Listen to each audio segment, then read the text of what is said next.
I'm so honored to be able to listen to this fabulous panel, and hopefully we can all learn something today. We'll start by just asking a general question, and I'll let you guys decide who wants to answer it first. So you represent some of Ohio's most established industries. Can you share some of the disruptions that you're encountering right now? I'm happy to go first. Thank you, Bob. Go ahead, Bob.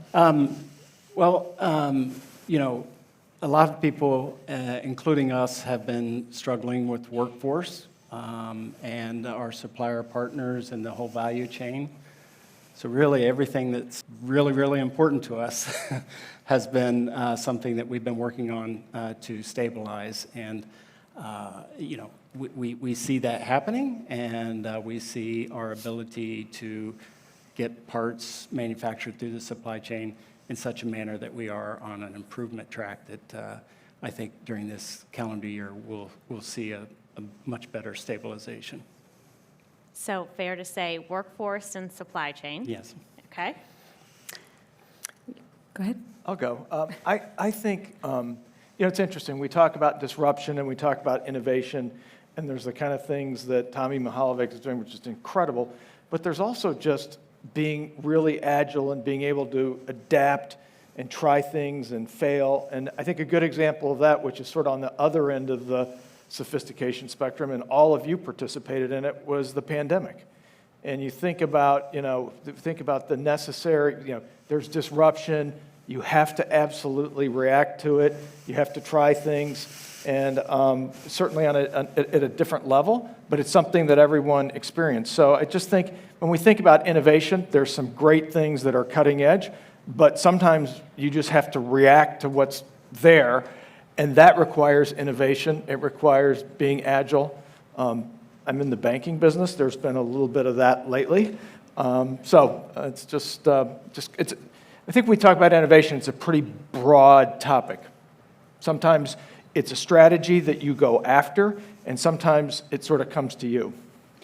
In that vein, what do you think is the easiest to divert from?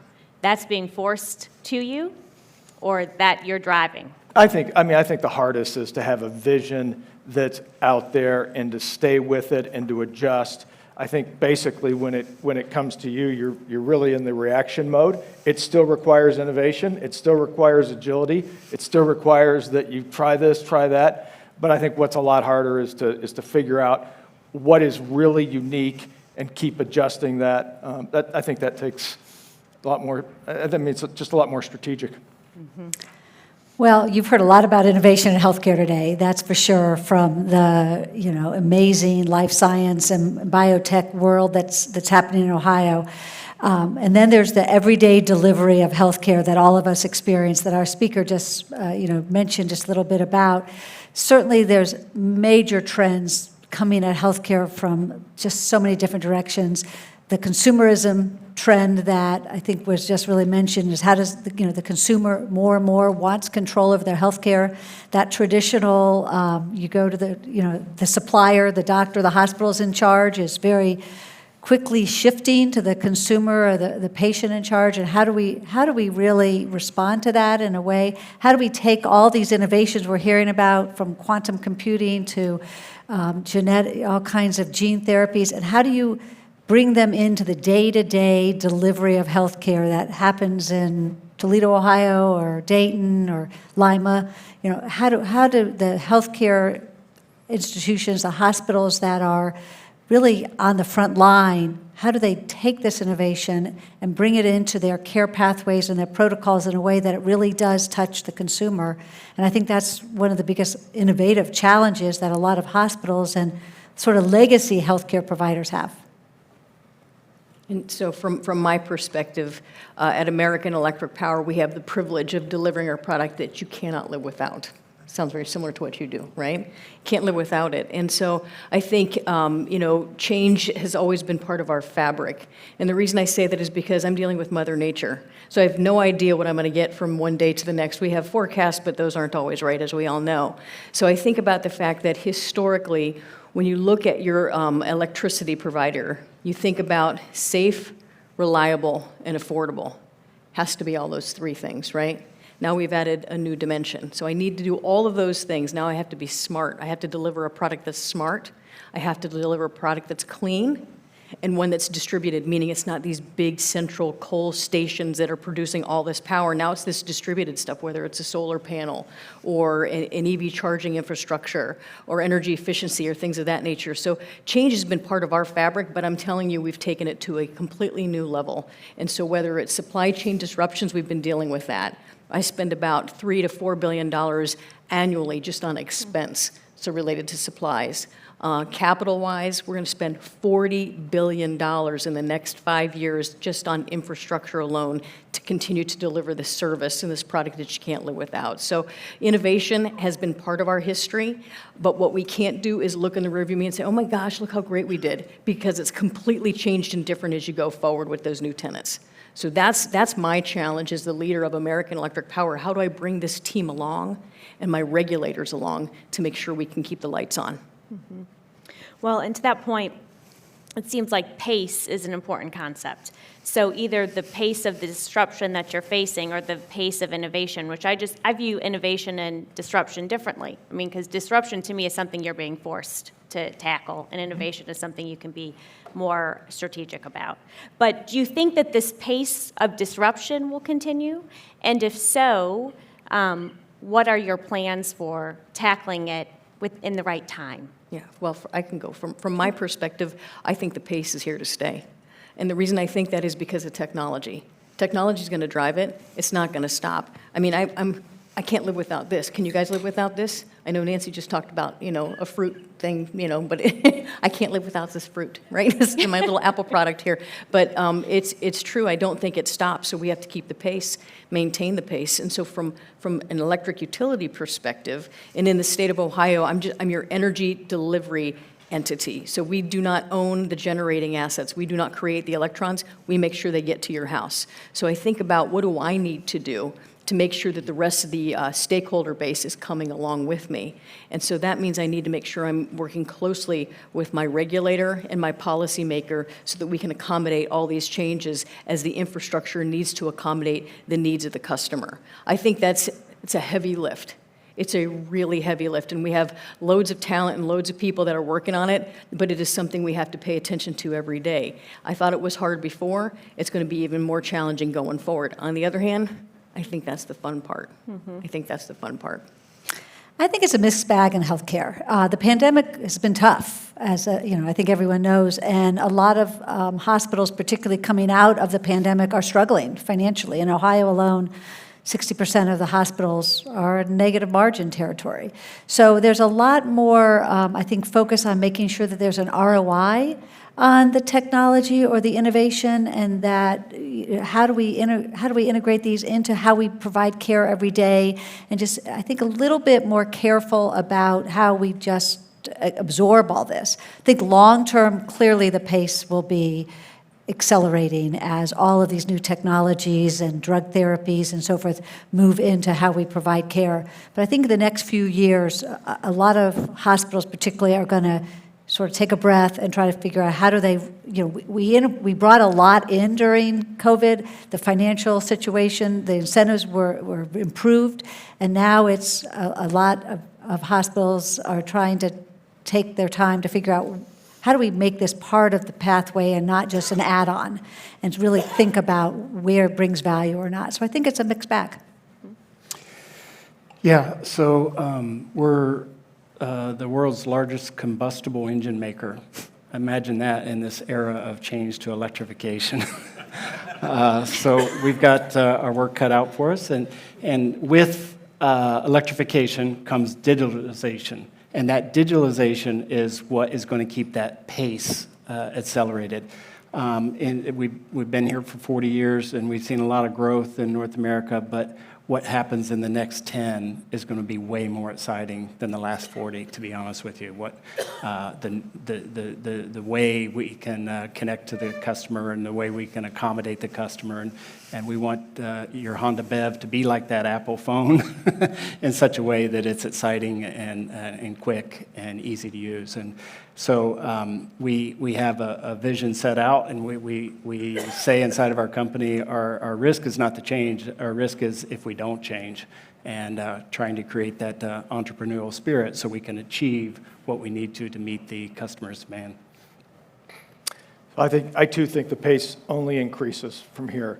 And I think if you think about what your customers expect of you and frankly what your employees expect of you, that has just changed so much in 5 years. And we talk about technology, and technology is obviously a big piece of it, but what has to keep pace is our ability to absorb the technology and to really train the workforce. You don't have to be a data scientist, but you better know how to use data, for example. And so I think one of the limiters on change is probably the ability to continue to train and retrain our workforce and try to keep up with what customers are expecting. And as I said, I think the expectations of employees have changed a lot as well. And so I think when I think about change, yes, there's going to be great technology breakthroughs, but we need to make sure that we can apply that technology and put it to good use and know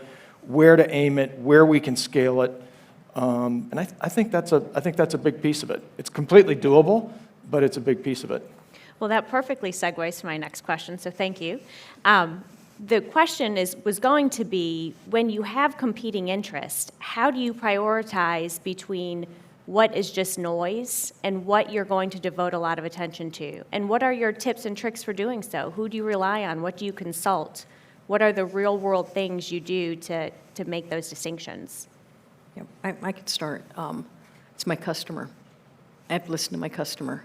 We do a lot of internal analysis, and I'm thinking about Honda, right? I'm thinking about EV adoption, and can the manufacturers keep up?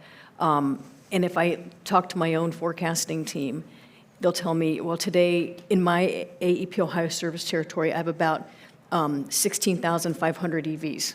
Okay, we think, estimate. I ask them, well, how's that going to grow? Because I'm going to need infrastructure to charge, right? And I think about the fact that I have internal forecasts will suggest that maybe we'll get to 350,000 cars by 2031, okay? I have outside folks telling me, no, it's going to be 700,000. How do you budget? How do you manage for that? So I have to constantly talk with my customers and constantly having those conversations to make sure that what I'm hearing is not noise. And then I go back to this notion around agility: plan, do, check, adjust. We ask that of our line mechanics because they're constantly dealing with, things that they don't anticipate encountering. We got to do that with our forecasts now. So it's all about the agility and paying very close attention to your customer, but also your suppliers, because you can get a lot of information there too. So it's all of your stakeholders and constantly having those conversations. That to me is the North Star, and that will never set you down the wrong path. You'll have to adjust, but you're going to be in the right zip code. Plan, do, check, adjust. You got it. That's good. Plan, Okay. do, check, adjust. Yep. Debbie, what is your strategy? I think for us, first of all, it always starts with mission. It always starts with the core of our mission and how we're impacting, in our case, our families, our kids on a daily basis. Our customers are changing dramatically. We have, 50% of consumers now are millennials and Gen Z, and they have a very different expectation of healthcare, particularly of all consumer products and services, but particularly healthcare. And so really understanding what of these innovations, what are these technologies that are coming our way are something they're looking for, and what is it that they are wanting out of that healthcare experience is really, I think, key to prioritizing the just incredible number of opportunities for innovation. So how do we work those into our daily providing of care? And then on the other hand, how much can our employees absorb, right? We're working with a workforce that is incredibly burned out, that is stressed after 3 years of a pandemic. And so making sure we're scaling these interventions in a way that they can absorb and makes their life easier and makes what they do every day more rewarding and more positive. So it's all of those things and how we put those together into strategy and focus on that strategy. Yeah, for us, it starts with what are we trying to achieve? What's our company's purpose? And we have a vision by 2050 to be carbon neutral and zero fatalities. That's what we're focused on. So then it breaks down from there, what do we have to do by when to achieve that? And inside of our company, well, first of all, let me say we'll be 100% BEVs by 2040. So you can see that we're going to build combustible engines for quite some time still. So we have that workforce, and then we have like this other workforce that's transitioning to BEV. So we have to consider that. So we've spent an incredible amount of time and effort in our company to communicate what that vision is and what that business plan is to get us there. And we very, very much use the PDCA that you were referring to adjust as we go. Say for us, it always starts with the client. Does the client really care? Do they really want it? Steve and I are involved in something right now where we're building this real-time payment network, and I think, it remains to be seen. Do people really want it? Are they really going to adopt it? So the first thing is, does the client care? The second thing is, assuming they do, is it scalable? I mean, is it going to take a lot of manual work, and in our case, have a lot of risk and rework and all that stuff? And then lastly, is it doable? And for me, is it doable? Has somebody else done something that's tangential, that's tangential enough that makes us think that you can do it? There's all kinds of neat things, but ultimately, you got to figure out, is this just a project, or is this something we can really ramp up? Oh, wonderful tips, thank you. The concept of employment has come up, I think, from all of you at various times. And so I take that the employment, Bob, you said it directly, has been a disruptor, or the workforce for your business. What are the positions within your workforces that you're seeing the greatest disruption, or have the best or most exciting plans to address moving forward? So there's so much software in our future that I would say that's probably one of the biggest areas of transition that we have to make as a company. We're doing it from making sure that we're sourcing the talent from the schools that have those skills, as well as everybody has a role in this transition.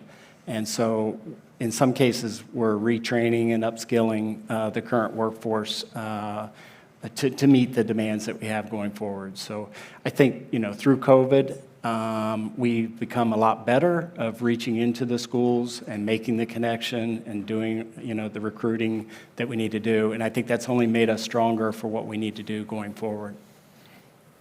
Chris, you previously mentioned training and retraining also. Are you engaged in that process with your workforce of retraining, or are you seeing impacts in certain segments? Well, we have areas where we're challenged. Banks have people all different kind of wage jobs, and at the entry level, it's obviously very, very competitive. So that's an area where we focused. Another area that everyone is probably short on in the room is just people that are really kind of full stack engineers that really understand the business and can code. And that's an area where we've spent a lot of time trying to retrain people, with a lot of success, by the way.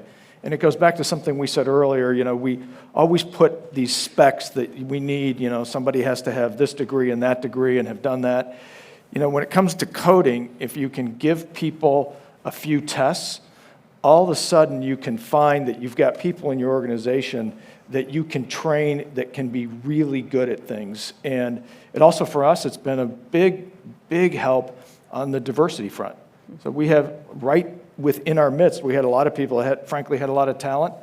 And when they raised their hand and took the test, I've been a little surprised by it, and it's something I'm really proud of. So you constantly have to retrain, because some of these skills, there's just not an abundance out there. And then there's certain things like cybersecurity experts, those you just have to go out and bid for them. Yeah, but the idea of finding the aptitude Yeah. and then driving the aptitude to success is a great one. Yeah. What about the employment markets or what either of you are facing, Debbie or Julie? Well, I'm sure it comes as no surprise that the nursing situation in the country is is somewhat of a crisis. I mean, we saw it coming before the pandemic. There were a lot of studies that showed the mismatch between the number of nurses that would be retiring, the numbers that were coming in. But of course, the pandemic accelerated everything. And I don't think there's a health care organization that isn't really focused on that particular workforce, not only competing against each other for the same people, but how do we bring more in? How do we work with our universities and our schools to try to increase that pipeline? Really getting down into the junior highs and high schools and trying to encourage not only nursing, but some of these other technologies such as respiratory therapy, which has been sort of a under the radar real crisis for a lot of hospitals since COVID was a respiratory disease. It really impacted many of those. But then, our physician workforce is also challenged nationally. We're increasingly seeing fellowships and residencies going unfilled in some specialties. I can tell you particularly in the pediatric specialties. So, a lot of this is related to what frankly pays and what doesn't, and how the payment structure exists in this country for different kinds of specialties. And then you go on either end to, even your low-skilled workforce, and, we're competing now against the Amazons and the other, McDonald's for some of the workers that we never even considered that we'd have to compete against. And then the technology side, we're all technology organizations, not only our electronic medical record, but the increasing reliance on analytics for us to make any decisions. So we're competing against banking and the other industries for those kinds of data scientists and analytics. So it's really the gamut. Workforce it's going to be a challenge for a long time. We're seeing it across the entire spectrum as well. And when I think about American Electric Power, we've got individuals who are craft workers. So when you drive down the street and you see one of our trucks rolling along, those individuals are highly trained, even to the point now that we're trying to upgrade all the technology in their trucks. Their trucks are their offices. And so they need to have great mapping tools and that type of information so that they know exactly where to tap a line or where to not go. Again, safety being, always front and center for us. We cannot have somebody get hurt. We simply can't have someone get hurt. So I think about that. So the constant training going on there. We've changed out all of our meters. We have smart meters now, so now I don't need to have a meter reader come out. That helped me to eliminate cost, so it keeps our rates affordable. So I've got all that aspect going on out in the field. But then as I think about inside the house, when I come back in and you talk about how you can retrain people, so we can do that to some extent. I will tell you, COVID threw us for a little bit of a loop because now people don't necessarily want to come back into the office, so we're dealing with that because this is a human business. And so they need to be able to interact with one another to better understand how to interact with regulators and different stakeholders. So we're working through that process to make sure that we're continually training and developing people there. But I think also from an engineering perspective, that's changed dramatically. There was a day, go back to the 80s, 90s, and even earlier in the 2000s where, we designed everything that we did and we built it. We were the full service entity. We don't do that anymore. So now if I want to have, purchase a wind project or a wind farm, I'm going to go out and run an RFP and then get the lowest price because that's not my skill set anymore. I can go out and buy it. So we're going through those changes. And I think culturally, people don't like to give people bad news. And we always want to try to repurpose things. So if you have a position you don't really need anymore, you think, oh my goodness, where can I put that person? Well, you can't do that anymore. We can't do that anymore because the skill set's changed. And so you have to have those hard conversations. So culturally, that's what I find myself doing a lot, is talking with my team about how we cannot repurpose everything, right? Because you need a new skill set. So I think about my chief information technology officer, who I would say is the best on the planet. Of course, I'm completely biased, but she's phenomenal, but she's completely changed out her entire team. We've had to do that. And she's done it, thoughtfully and over a course of some time. But the need has changed. And there's a war on talent, right? There's a war for talent, but we're rolling with it. I think we're all in this together. Well, certain themes certainly have been technology and talent. So as two things that are visible dynamics that impact your transformation.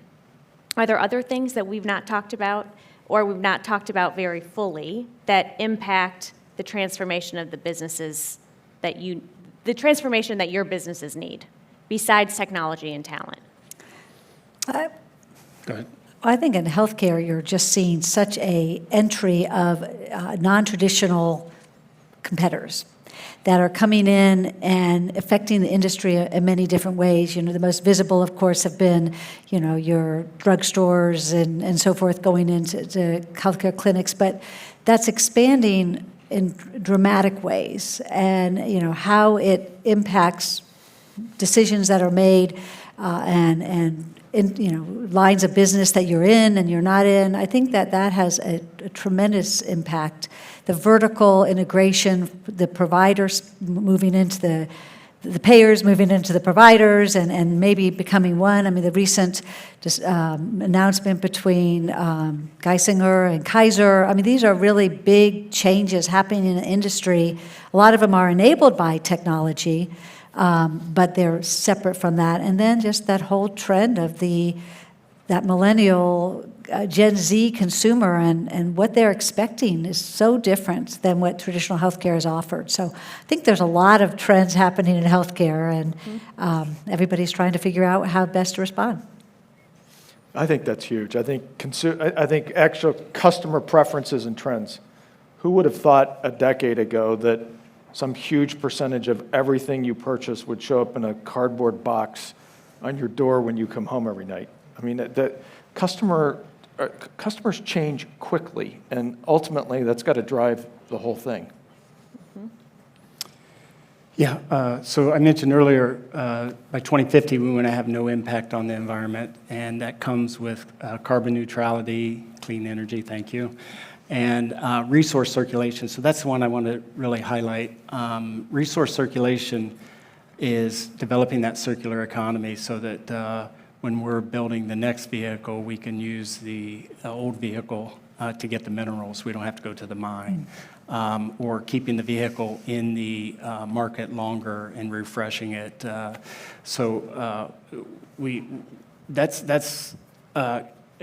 It's a much bigger movement than I just mentioned. It's huge for us, but it involves so much, and it's very exciting for our team to have that kind of vision to work towards, and we'll get there.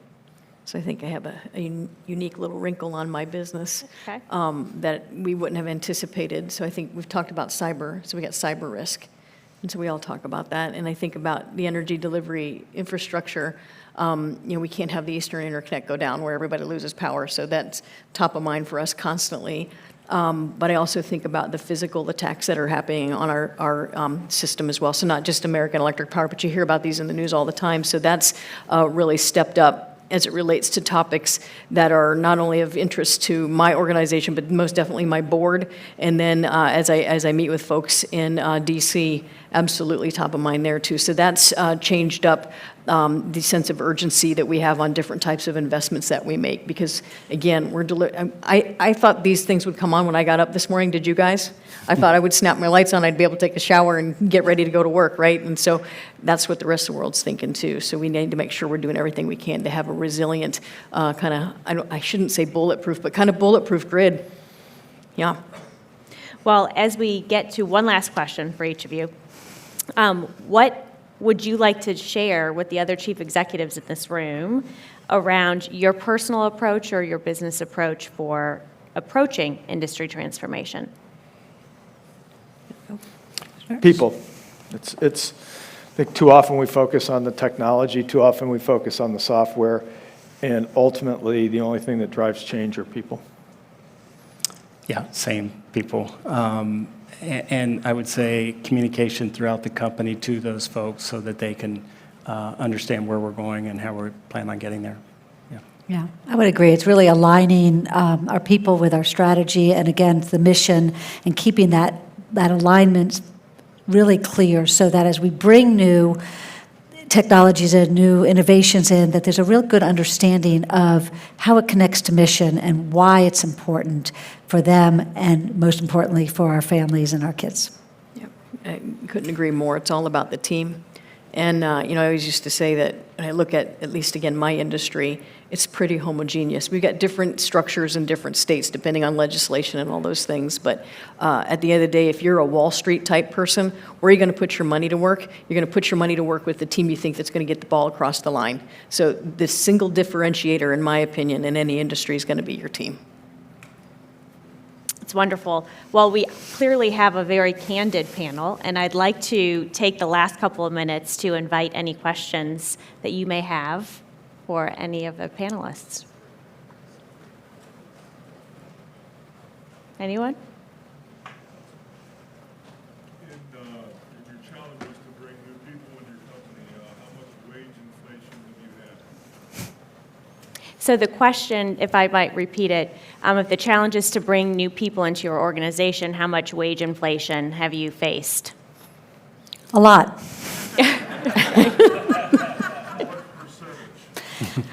We're probably 10% higher than we were maybe a year and a half ago.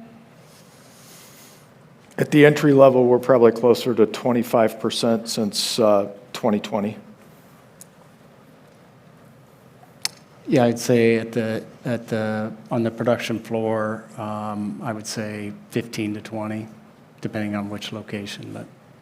Yeah, and ours would vary by type of position. Yeah. But yeah, easily into the double digits, depending on what position you're looking at, easily.